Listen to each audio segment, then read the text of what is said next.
You, Dr. Dean, for the nice introduction.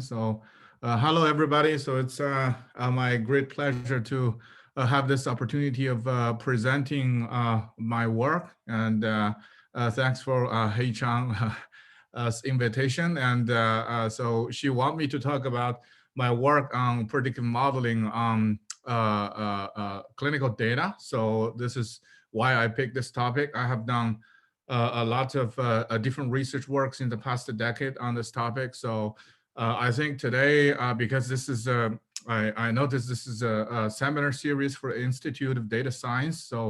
I'm thinking I won't talk too much about the mathematics because I bet a lot of you know better mathematics than me. I will be mainly talk about the clinical problems and the challenges. And as data scientists, so how can we pay attention to those clinical problems better, solve these real world problems. And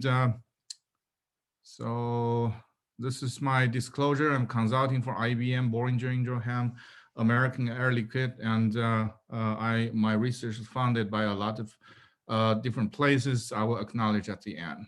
So clearly I'm going to talk about machine learning in the clinical data analysis context, and I don't think I need to explain too much about what is machine learning and also the three different setups of machine learning: supervised, unsupervised, and reinforcement learning. And today's talk is mostly related to supervised learning, and there will be some contents on unsupervised learning as well to investigate the population heterogeneity. And nowadays, if we talk about machine learning, of course, I mean, one thing we cannot avoid is deep learning. And deep learning is, a set of artificial neurons connected in a layer by layer way. And each artificial neuron is actually kind of like a logistic regression where you have a linear combination, and then after you got the combined score and let it go through a nonlinear activation, and in that way it can mimic sort of like human neurons. So it receives certain stimuli, the neuron can get activated. So, I mean, in recent years, deep learning have demonstrated success in a lot of different places, like the AlphaGo, like the autonomous driving, like the automatic speech recognition, as well as recently the GPT-3. As an important discipline, and also I wouldn't say really applicate to machine learning or data mining. That's really an application area, but it is really an important discipline related to everybody's daily life, which is medicine.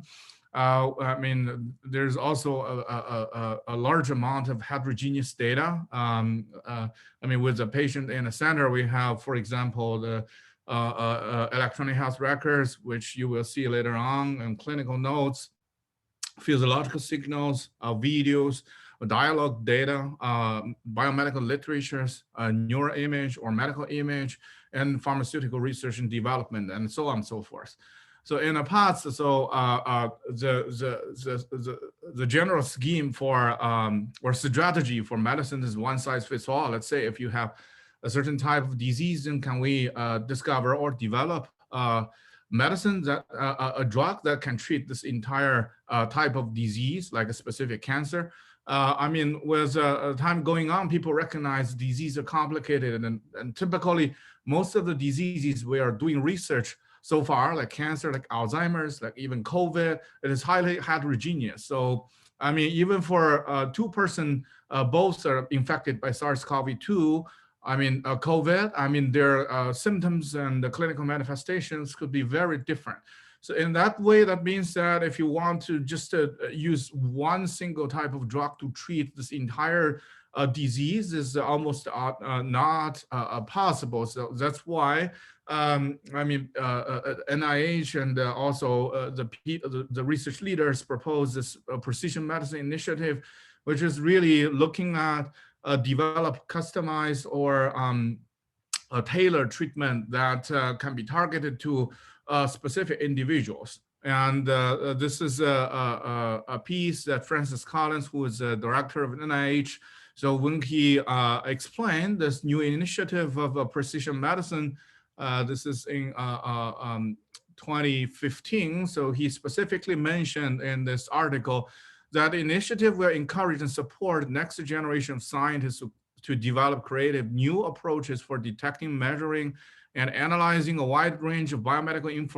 information, including molecular, genomic, cellular, clinical, behavioral, physiological, and environmental factors. So it is really emphasizing about how can we integrate all different kinds of information that could be related to individuals' personal health. And so that's also proposed a need for novel computational technologies, I mean, in addition or complementary to traditional statistics that really can help us mine useful insights from those massive data.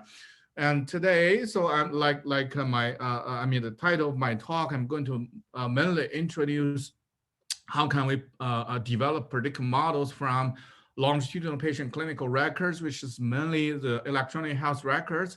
But this is just one type of data. As I showed in the last slide, there are many other types of health data. For electronic health records, if you're not familiar with it, it's essentially, so every time when you pay a visit to the clinic, your PCP or nurse can ask you a lot of questions, take some lab tests, and then type in a lot of information in his or her iPad or desktop or laptop. So the system behind that is actually an electronic health record system. So it captures the individual or population health information, across a broad spectrum of types like diagnosis, medications, demographics, procedures, treatment, and so on and so forth. So for a patient, because you're gonna pay a visit to a clinic, at different time, depends on your needs or requirement. For a patient who have a regular need, like in certain type of disease need, regular monitoring, he or she may pay regular visit, like every month, every quarter to the clinic. But for most of the people, we won't pay frequent visit to the clinics. That means that information in the electronic health record system will be very irregular. If you think about, every visit as a set of information, and every patient is a sequence of visits. So it's kind of like a temporal, but with irregular intervals, discrete time event sequences. And I have been working on analyzing electronic health records since 2010. So it has already been like 11 years. So I'm going to first to talk about, the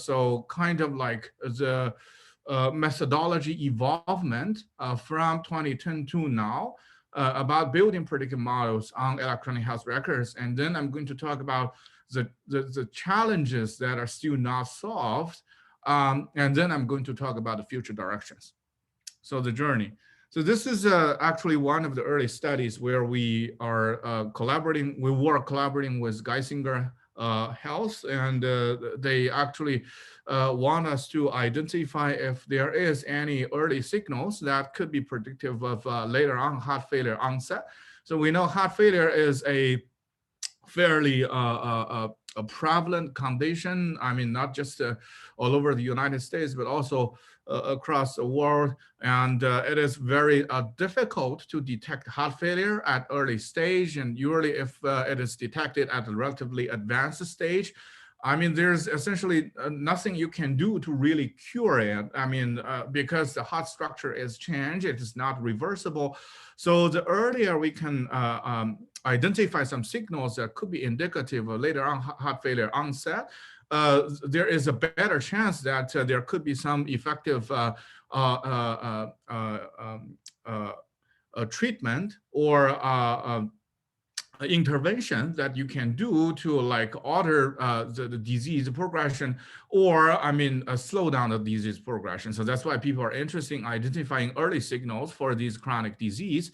And actually, like I said, so for patient electronic health records, you can think of like a temporal sequence And here, this is just an illustrative figure. So the horizontal axis is the time. Let's say at certain time point, the patient is having a heart failure onset, and our study is designed in a retrospective way. So we go back X months. So I mean, this X months is usually referred to as a prediction window, and the records, I mean, within this X months, we don't want to use, and then we leverage the records of the patient, I mean, within this time period, which is called the observation window, to, I mean, construct the patient representations. I mean, in this case, it will be the vectors, but I'm going to talk about different kinds of representations later on. So you can think of, I mean, so in essence, so what we are trying to mimic is, can we use the patient records during this time period to predict what is the risk of heart failure onset after X months of time period? So, I mean, the X is typically set to like 6 months, 1 year, 2 year, and you can imagine, I mean, the larger the X, the less accurate, I mean, the more challenging to get high performance in terms of the prediction. And actually, when we did this project, actually, I mean, even for now, I mean, a widely used criteria for diagnosing heart failure is what is so-called the Framingham symptom. And the Framingham symptom is just a set of major symptoms and a set of minor symptoms, such that if a doctor wants to confirm a patient is having a heart failure onset, if he or she either has one major symptoms, 2 minor symptoms, or 2 major symptoms, something like that. But unfortunately, so most of them Framingham symptoms, they will appear in this time period. So what does that mean? So which means that, I mean, those symptoms are, of course, typical. So that's why they can be used in like diagnosis. And actually it was developed in 1960s, but believe it or not, even now, I mean, it is still kind of like the clinical diagnostic criteria for a heart failure onset.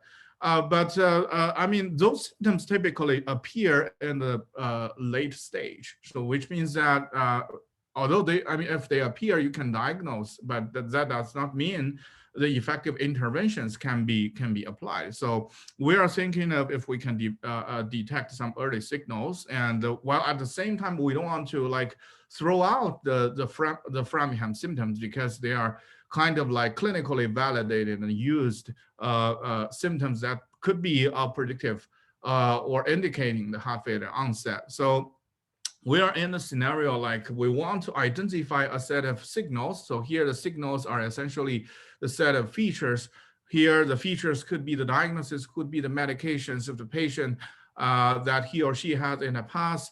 And we have a set of Framingham symptom, which is referred to as knowledge-driven signals, which we'll also want to include in the final model.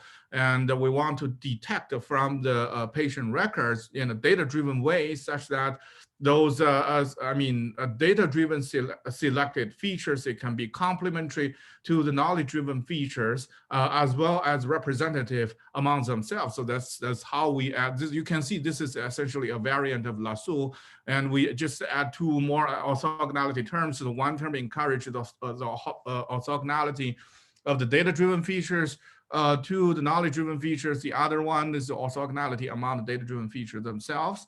And these are kinds of like the top. I mean, we got some good predictive performance, and we also identified a set of data-driven features. And then, I mean, we kinds of like ask 2 cardiologists to help us to label if those features they think are really relevant to a later on heart failure onset or no. And these are kinds of like the top 10 features. And because of the encouragement of the diversity, so from those orthogonality terms, so you can expect, the features really covers the diverse spectrum of types, like a diagnosis, like medications, lab symptoms, so on and so forth. Interesting, so this is the top 10 features we selected, and interestingly, 2 the two cardiologists, they both think 9 out of 10 are really, they think, relevant to a later on heart failure. But there is one thing they're not sure, which is the bone density regulators, which is the medication for treating bone density problems. So they don't see a direct linkage between bone density problems and heart failure. And remember, so we actually published the two pieces on this study. So one is more focusing on the methodology side, and the other is more on the clinical problem. So both papers are published on 2012. And then, so we discovered this potential, hidden linkage between bone density problems and heart failure. And then later on, if you look at the clinical values, like this is a paper on jack failure, heart failure in 2014, where the clinicians are particularly looking at the like low bone mineral density predicts incidence of heart failure in men and women. So the clinicians also, observed this phenomenon, and they are doing some clinical studies about the potential linkage. And this is another paper published on JAHA 20, I believe this is 2017. Yeah, 2017, study the same type of problem. And this is another paper published on 2018 and study similar problems. So actually we discovered this linkage in 2012 from the Geisinger data, and which later on clearly, the clinicians also realized this potential linkage, and they also conducted some clinical studies, but at several years later. So this actually demonstrated the potential power of data science. So because data are objective. So while the basic scientists or the clinicians who are doing practices, so they are mostly doing practice, or their knowledge is essentially based on what they have seen or what have been proved experimentally, and so on and so forth. So we, as data scientists, we do have the potential to discover something that is out of the existing knowledge about specific disease or health problems. So that's why data mining or data science is so important in medicine. So this is just one example. And as I said, so in this case, so we just represent every patient as a vector. So how can we do that? So we essentially aggregate the patient information within the observation window. We take some summary statistics like lab tests, we take the average, like the diagnosis, we take the con, and so on and so forth. So as I said, so the patient records really longitudinal. So from visit to visit, if you concatenate them, it's actually a sequence. And sometimes the sequentiality or the temporality of the events, although even with the same pair of events, let's say event B happened after event A, if their gap is 1 day versus 1 year, it could indicate something completely different. So this means that the sequentiality of those events is also critical in medicine as well. So after this work, we are thinking of how can we explore the sequentiality in patient representation, in those predictive modeling exercise. So this is another work also published in the same area, same time period, where we are looking at, okay, so can we, encode the sequentiality of the patient visit using longitudinal matrix, where the horizontal axis is the time, and the vertical axis depends, corresponds to the different type of features, like the CPT stands for concurrent procedure terminology, which is the procedure code, and different lab tests and PCP visit or specialist visit, and so on and so forth. So here, if you have, this is 1 year. So, let's say the granularity, typically for the outpatient setup, the time granularity for the patient electronic health records is per day. So every tick is a day. And if you observe a dot here, which means that this event is observed on the patient visit on this specific day. So you can think of this as a kind of like a very sparse longitudinal matrix, but it did encodes the time, the temporal information of the events. So we are thinking of, with these longitudinal matrices, what we can do. for every patient. So, I mean, we're thinking of, so one immediate thought is whether we can detect some frequent patterns. So, which means that the subsequences that, I mean, or the submatrices that could be appeared multiple times or repeatedly across, for example, for the longitudinal matrix of the same patient, or even across the longitudinal matrices of different patients, because those submatrices, frequent submatrices could indicate some visit patterns or the event sequentiality patterns that could be indicative of some impending disease conditions. So it's kind of like, for example, in this case, this pattern, the submatrix, and the green box and also this magenta box, they repeatedly appear. So that is what we mean by the pattern. And now what we need to do is kind of like a reverse problem. So we are really, what we have is really this, this matrix. And we want to detect what are the frequent patterns and where do they appear. So in order to do that, we define an operation which is called one-sided convolution. So we essentially have, let's say this is a frequent submatrix we want to detect, and then we define the one-side convolution of this matrix, and this, this is a one-dimensional vector, which means that this submatrix appear here, here, here, and here. And you put the submatrix in these different places, and you superpose them all together. You got this. You recover this original matrix. And we are doing the reverse way. So we do have a set of this XC as the observation longitudinal matrix of the C patient, and FR is this frequent sub matrix, and this GC is this appearance.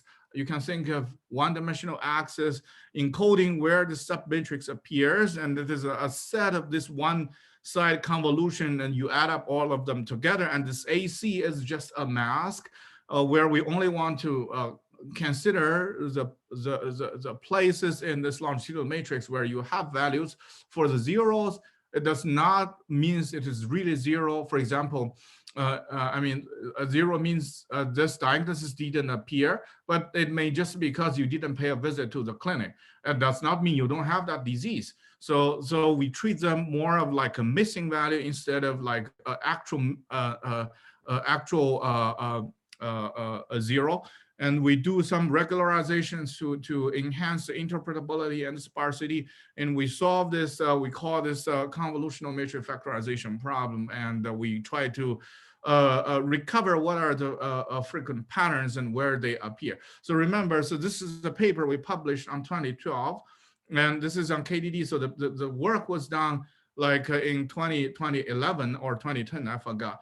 But remember, so at that time, the convolutional neural nets is still not popular, and because the ImageNet competition, AlexNet win the ImageNet competition in CVPR 2012. So, at that time, we just do a convolutional matrix factorization, but you can think of more of like a shallow version and linear version of a convolutional neural nets, at least, on the ideas.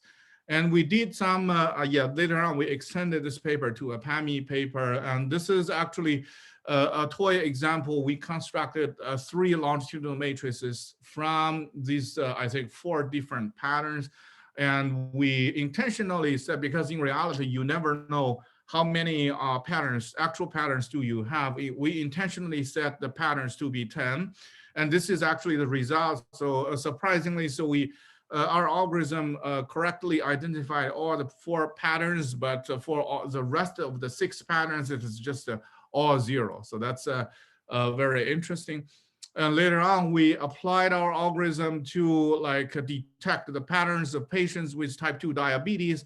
These are some of the patterns the algorithm returned, which is actually not that interesting, but do make intuitive sense, like repeated high hemoglobin A1C value. So because they are diabetic patients, repeated cardiac disease with related procedure. We know like cardiovascular disease is a frequent comorbidity of type 2 diabetes, and repeated lab tests. This is just not very informative, but suggests some frequent lab test procedure, and also co-occurrence of high hemoglobin value and high cholesterol. So high cholesterol, hyperlipidemia is also a frequent comorbidity of type 2 diabetes. So all these make sense, but it is not that, I mean, not like in our previous example. I mean, if we expect something really kind of like surprising or not known to knowledge, we didn't really discover that.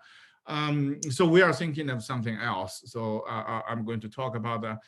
But one thing I want to mention here is actually now I think a lot of you work on NLP, and actually this convolutional neural nets has been demonstrated to be, and because NLP is a word sequence of people in the past that mostly use LSTM type of thing, but in 2014, there are several papers, this is just one of them, showing that convolutional neural nets could also be very effective in analyzing word sequences. And actually the idea, especially on this, they call this one-dimensional convolution, is pretty much the same as how I defined the one-side convolution in 2012. So it's kind of like we think in similar way, and we also work for event sequences, and they work on, NLP works on word sequences. And then so yeah, I mean, after the convolutional neural nets get popular, so we also make this deeper model by adding more convolutional layers and fully connected layers, depends on what we want to do, like for a disease prediction or for patient similarity evaluation. So we have some papers on that, on later extensions as well. So one challenge of this matrix representation is that the longitudinal matrix could be very sparse, and the patterns we extracted are approximate patterns. So sometimes it is difficult to interpret. So what are those patterns? So we are thinking of, so for patient, electronic health records, it's more natural to represent them as sequences just by concatenating the the events within each visit, all over the time. You got a discrete time event sequence for every patient, and we can directly analyze the event sequence. So that number one is more intuitive, and number two, avoid a lot of the sparsity problems. So we have done some early work. This is a collaboration with David Sontag, who is now a faculty at MIT. So we are, investigating disease progression modeling. So because the disease progression is a continuous evolving process, so we are using a Markov-John process to capture the continuous time evolvement of the hidden disease status. And those S are like the stages of the disease. In this case, we studied COPD, which is a chronic lung disease, and our observations is always on discrete time. So we have the sampling from this continuous Markov-John process, and every state it's gonna connect to a set of observations. We don't want to directly connect those hidden state to the observations in the EHR, because it's going to be too messy. So for your information, like for EHRs in terms of diagnosis, if you use International Classification of Disease version 9, so you have kinds of like 15,000 distinct diagnosis code, and the procedures, if you use concurrent procedure terminology, you have 28,000 distinct procedure code. And for medications, you have another set of coding system. So adding up all together, you can easily get 50 or even more dimensional space. So we know for every visit, sometimes you just observe some of the diagnosis, not in a very systematic way. So you're gonna suffer from the high dimensionality and also sparsity problem. So we first assume those different features or observations can form some event groups, which is referred to as phenotypes. And then the disease stage is really connected to those phenotypes, and those phenotypes are really connected to the observation. So in this case, you can think we did some sort of dimensionality reduction and make this entire process numerically more stable. And this is one of, actually, if you check the literature, one of the very early work on applying machine learning for especially unsupervised disease progression modeling using electronic health records. And this paper was widely cited. Of course, when this is a traditional model using like a probabilistic graphical model. And if you think about nowadays when people are talking about sequences, so the immediate thing we think about is recurrent neural network. So we are also interested in exploring if recurrent neural network type of model can be effective in medicine as well. So this is how we do in this data challenge. This is an event in 2016 organized by the Michael J. Fox Foundation, where they have a set of patients, which is a cohort study. They recruit those patients with specific eligibility criteria, which is the patient have to, number one, in early stage of Parkinson's disease. Here, early stage means in their first or second year after the diagnosis. And number two, they have to be drug naive, which means that they haven't taken any treatment yet. And they kind of like follow up with those patients regularly, which is every 6 months. And they capture a whole bunch of information, including clinical assessment, including neuroimage and the biomarkers. And actually, they also did the full sequencing of those patients at the beginning. So it is a very rich data set. At year 2016, when they launched this challenge, they want people to know this data set, and they ask 2 questions for people to answer. So number one is, because Parkinson's disease is highly progressive, so what are the factors at the baseline predict the clinical progression of Parkinson's disease? And number two, so what are the subtypes of Parkinson's disease? And for each question, there is one winner, and I led 2 PhD students, so we won the second challenge. And our idea is to kind of like identify the progression subtypes of Parkinson's disease using this data. By progression subtype, we really mean, so if you think about the follow-ups of the patient, according to the information at every follow-up, you got a multidimensional temporal sequence.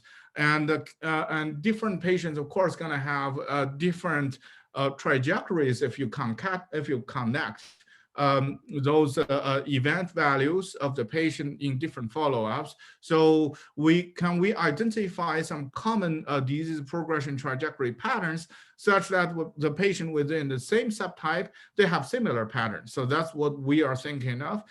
Of course, we first did some data preprocessing, concatenating all the records of patients across different follow-ups, and we constructed that multidimensional sequence, which is about, I think, 300 or 400 different dimensions. And of course, the information there is heterogeneous, and there are lots of missings. So we did some pre-processing, and we are thinking of LSTM. So we just use, we first partition the patient features into 2 parts.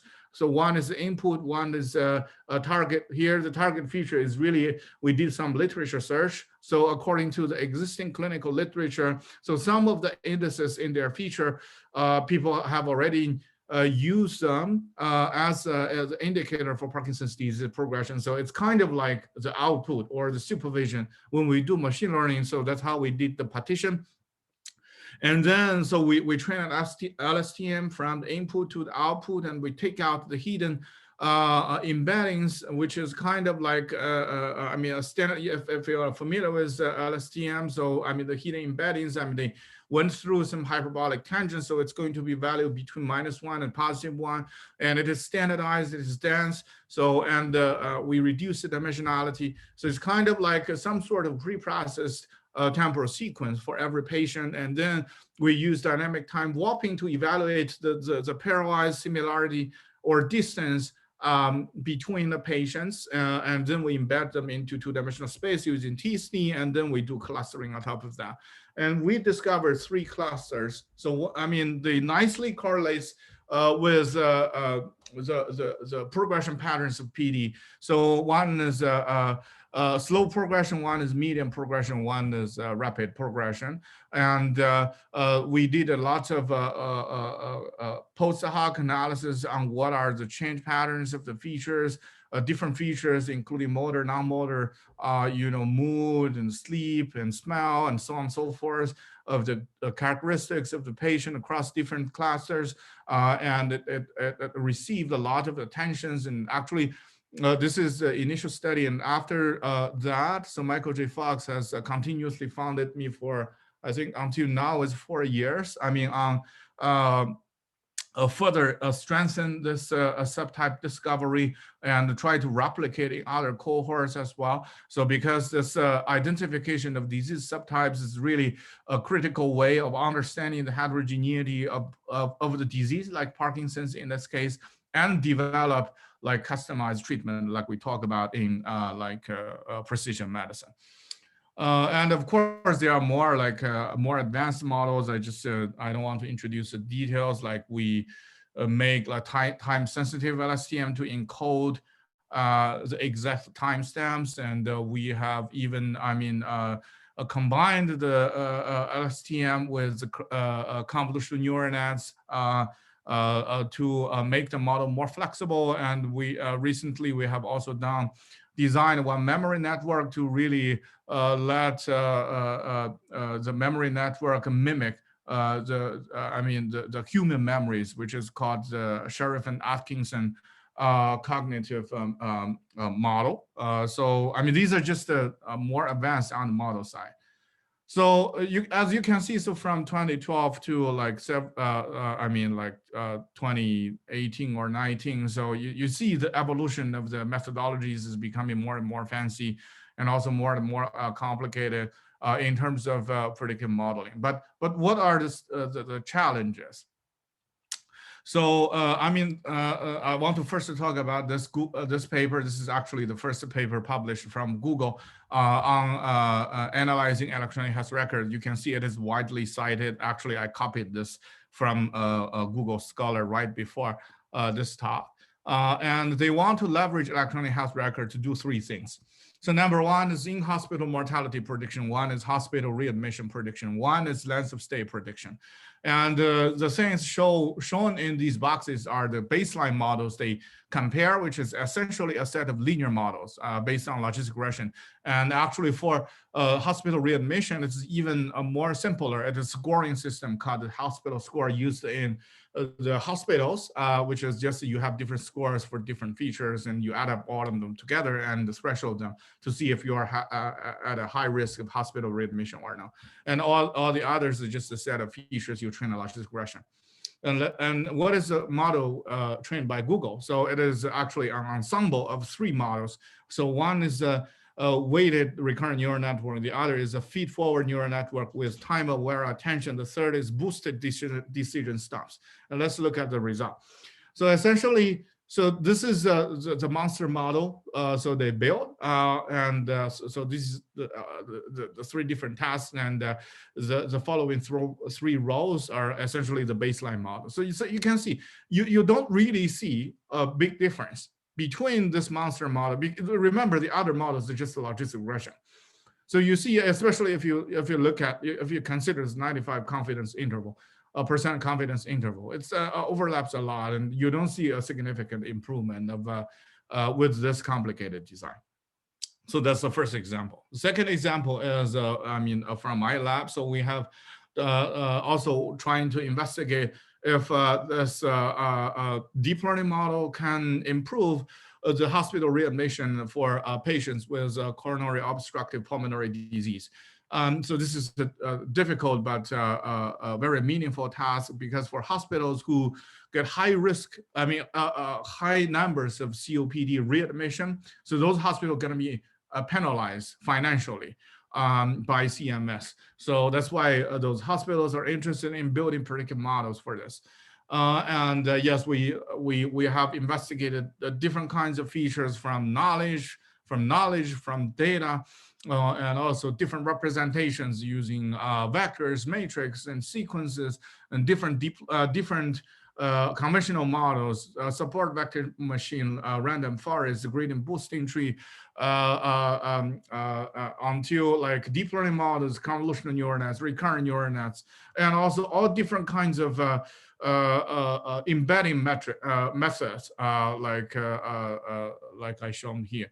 And actually, I think if you count all different combinations, I think my student tested about more than 100 different type of setups and run this result to like predict the readmission risk of COPD patients, but you just don't see any significant improvement on this task, which is although disappointing because my students spent about a year on this project, and we are really looking forward to see any improvement, but we just didn't achieve that. So I mean, I just said, so let's write a paper and report the result. It is what it is, and we provided some discussions, and actually the paper was selected as the editor's choice in the machine learning for healthcare section from scientific reports. If you know scientific reports, they publish a lots of papers every year. But if you look at the collections of editor's choice, it's just like a handful, like 10 to 20 papers. So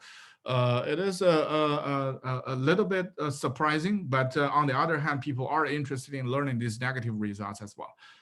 So this is the second example. And the third example, like this is a drug repurposing where we are looking at for the drugs that are already on market. So is there any potential that it can be repurposed to other disease? This can save a lot of time compared to if you develop a drug from scratch. So this is from my friend, and I mean, at that time this is 2014, so they were investigating if metformin can be repurposed to cancer. Metformin is an anti-diabetic drug, can be repurposed to cancer. And they follow a rigorous hypothesis-driven study using the data from Vanderbilt and Mayo Clinic, and they look at the survival curve for a cancer patient who took metformin versus who don't, and they observe a much better or very significant improvement on the survival rate, as you can see from the Kaplan-Meier plot over the time. So which actually validates using electronic health record data that this metformin could be beneficial to cancer patients. So okay, then the next step, what people are thinking of, because the previous study is a rigorous hypothesis-driven statistics cohort study. So can we extend this to a big data study? So instead of just looking at a single drug, so let's look at all the 150 drugs that are popular for treating different chronic diseases. And instead of using a hand-picked set of covariates, let's use all of them in terms of features. So this makes the entire study a data-driven study. And actually the result is a pretty good. So you can see the drug ranked at #1, which is sildenafil. So if you don't know what is that, it is actually Viagra. So it has a pretty decent p-value, 0. Which means that the patient who took Viagra that has a much better survival compared to the patient who don't take. So you can think of this as a kind of like a really big discovery. But when I mean, my friend consults cancer experts, so you know what could be the reason? Is because when they conducted this study, they consider all different type of cancers. So one specific type of cancer is prostate cancer. And prostate cancer patient tends to have longer survival time compared to other types of cancer. And I mean, Viagra is kind of like the default drug prescribed for the prostate cancer patient. So this is really an indirect confounding, I mean, that leads to this actually false discovery. And so which if we don't consult the cancer expert, we just based on the discovery from the data, I mean, this is what we can get. And actually, there is another example, which is which is about pneumonia and asthma. This is from University of Pittsburgh Medical Center. So I mean, they train a machine learning algorithm and discover that for patients who have both pneumonia and asthma, they actually have a better survival chance compared to patients who only have pneumonia. So this is really, really surprising because it almost like asthma is like a protective factor for pneumonia patient. So what could so then after a careful study, so what is the reason? It is because for patients who have both pneumonia and asthma, they were sent directly to ICU. Where in ICU, they got better care, and so they got better clinical outcome. But if you don't really, include this kind of like utility information in your analysis, I mean, this is just something you are missing based on the data you got the result. Shown in the red, and this is actually another example. Actually, two New England Journal of Medicine last week, a paper published on the same issue, talking about this, the trial of the same drug, the effect to COVID-19. So one said it is effective, the other said it is not effective.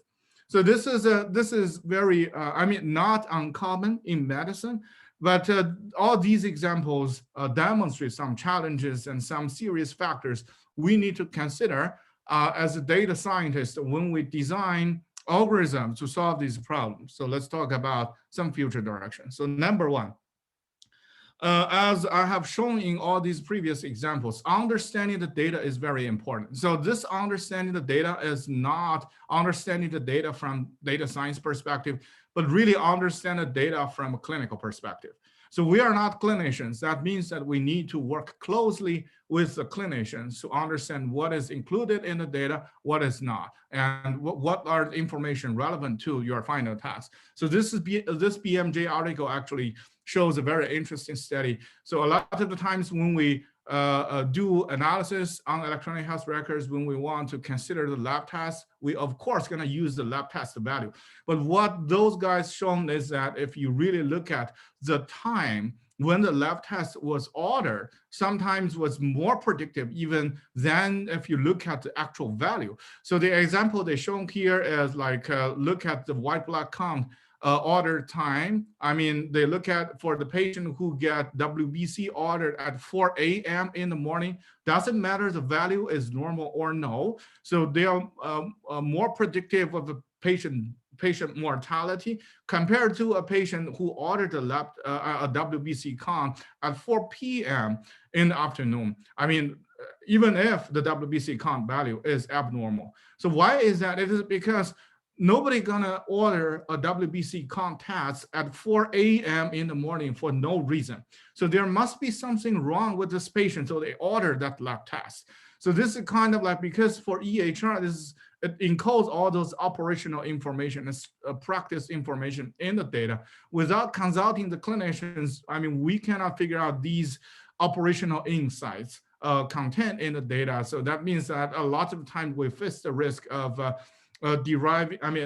discovering a lot of false discoveries. And of course, knowledge is important. So we want to incorporate the knowledge encoded in the biomedical literatures or books to enhance our analysis in the electronic health records. And this is actually a knowledge base built in my lab. And this is actually an ongoing effort. And so with this knowledge graph, we can encode all the different relationships of the entities related to the diseases, which can be used as a regularizer to guide your data-driven learning process that can make your discoveries a higher quality. And also, in order to enhance knowledge graph, we need to do some literature mining. So this is another championship we won, which is a NIPS challenge on classification of clinically actionable genetic mutations. So we built a pipeline to kind of like based on the article and the genetic variant and the tissue. So can we tell if this variant is clinically actionable or no, which is a critical task for the pathologist to do in the Cancer Institute or Precision Medicine Institute. And with these knowledges, we can generate insights and get them validated in the real world data like EHRs, or we can generate hypotheses from EHRs and get them validated in the knowledge graph. And we can even using knowledge graph as a prior for whatever data-driven analysis in the EHRs. And we can even do mutual boosting. So there are lots of potential usage there. So that's important. Number two is actually another paper published by Google like a month, I think right before Christmas.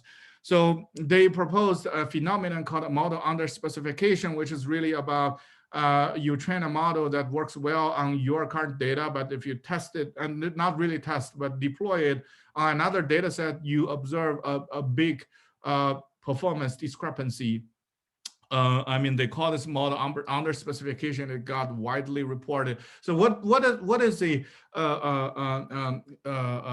actually hidden cost of this? It is essentially so you don't have enough data to capture your entire sample landscape. So that just this is not overfitting. So I mean, because on your local data, you still partition them into training, testing, validation. It's still generalized well. It really talks about when we deploy it in another data set where you have distribution shift, it cannot work well. And actually, this is the actual issue in medicine, because the problem we are facing with is super complicated. So you can never say you're dealing with enough data to characterize your disease. So we always face with this potential amount of under specification problem. So some potential solutions that could be really promising, including, for example, transfer learning, which is already, applied in a lot of medical problems. This is Cell paper talking about using transfer learning.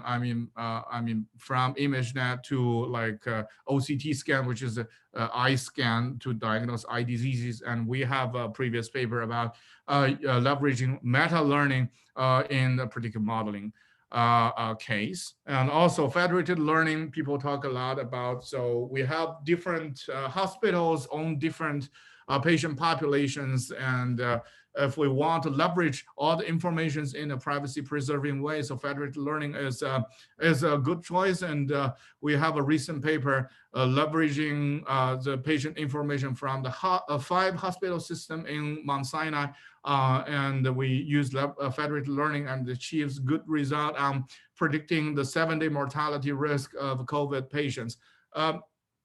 Of course, in this case, it's just a kind of like a hypothesis testing. We just use simple federated average, and it works well.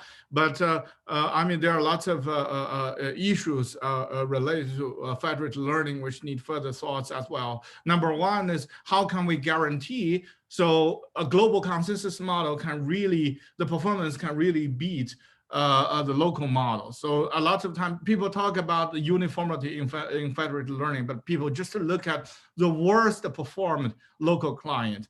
But for some good performed local client, so your model performance may be dragged, lower by this global consensus.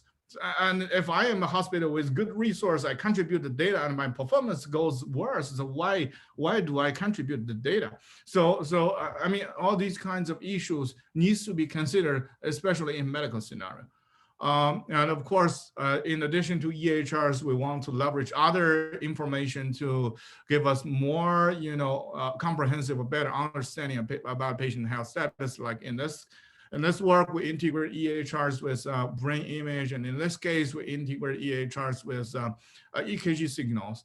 And also another thing is model interpretation, so which is very important, and especially in medicine. So no doctor is willing to use a black box model. We want to interpret them in certain ways.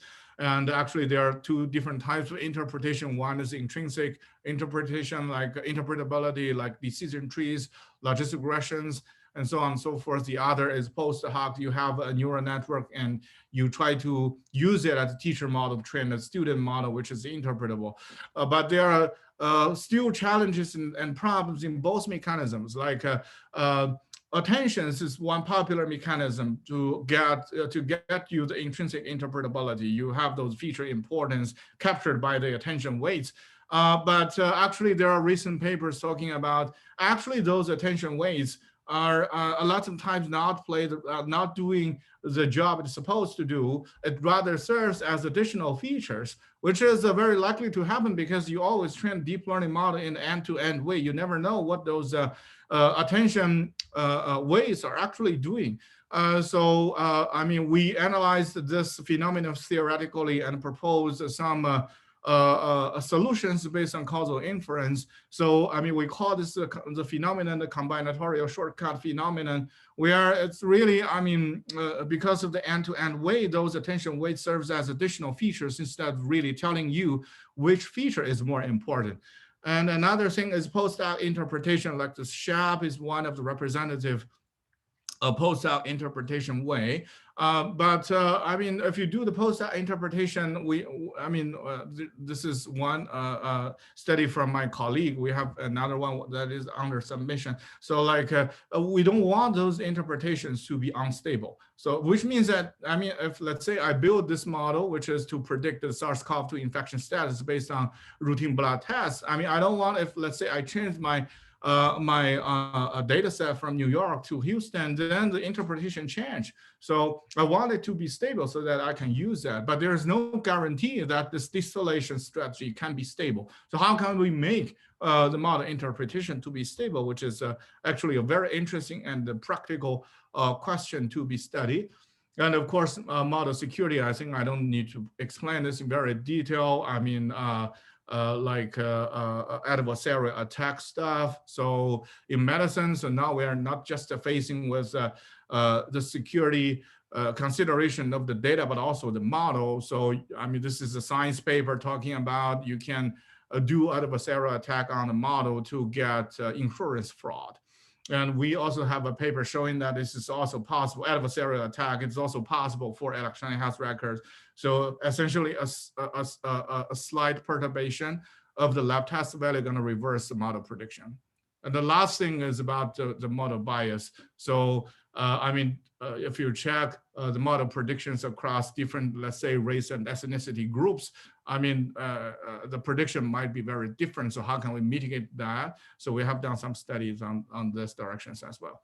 I think that is all I want to talk about today. So there's a lot of promising works and still a lot of challenges, and people are actively working on addressing those challenges. So I think, the future is bright and promising.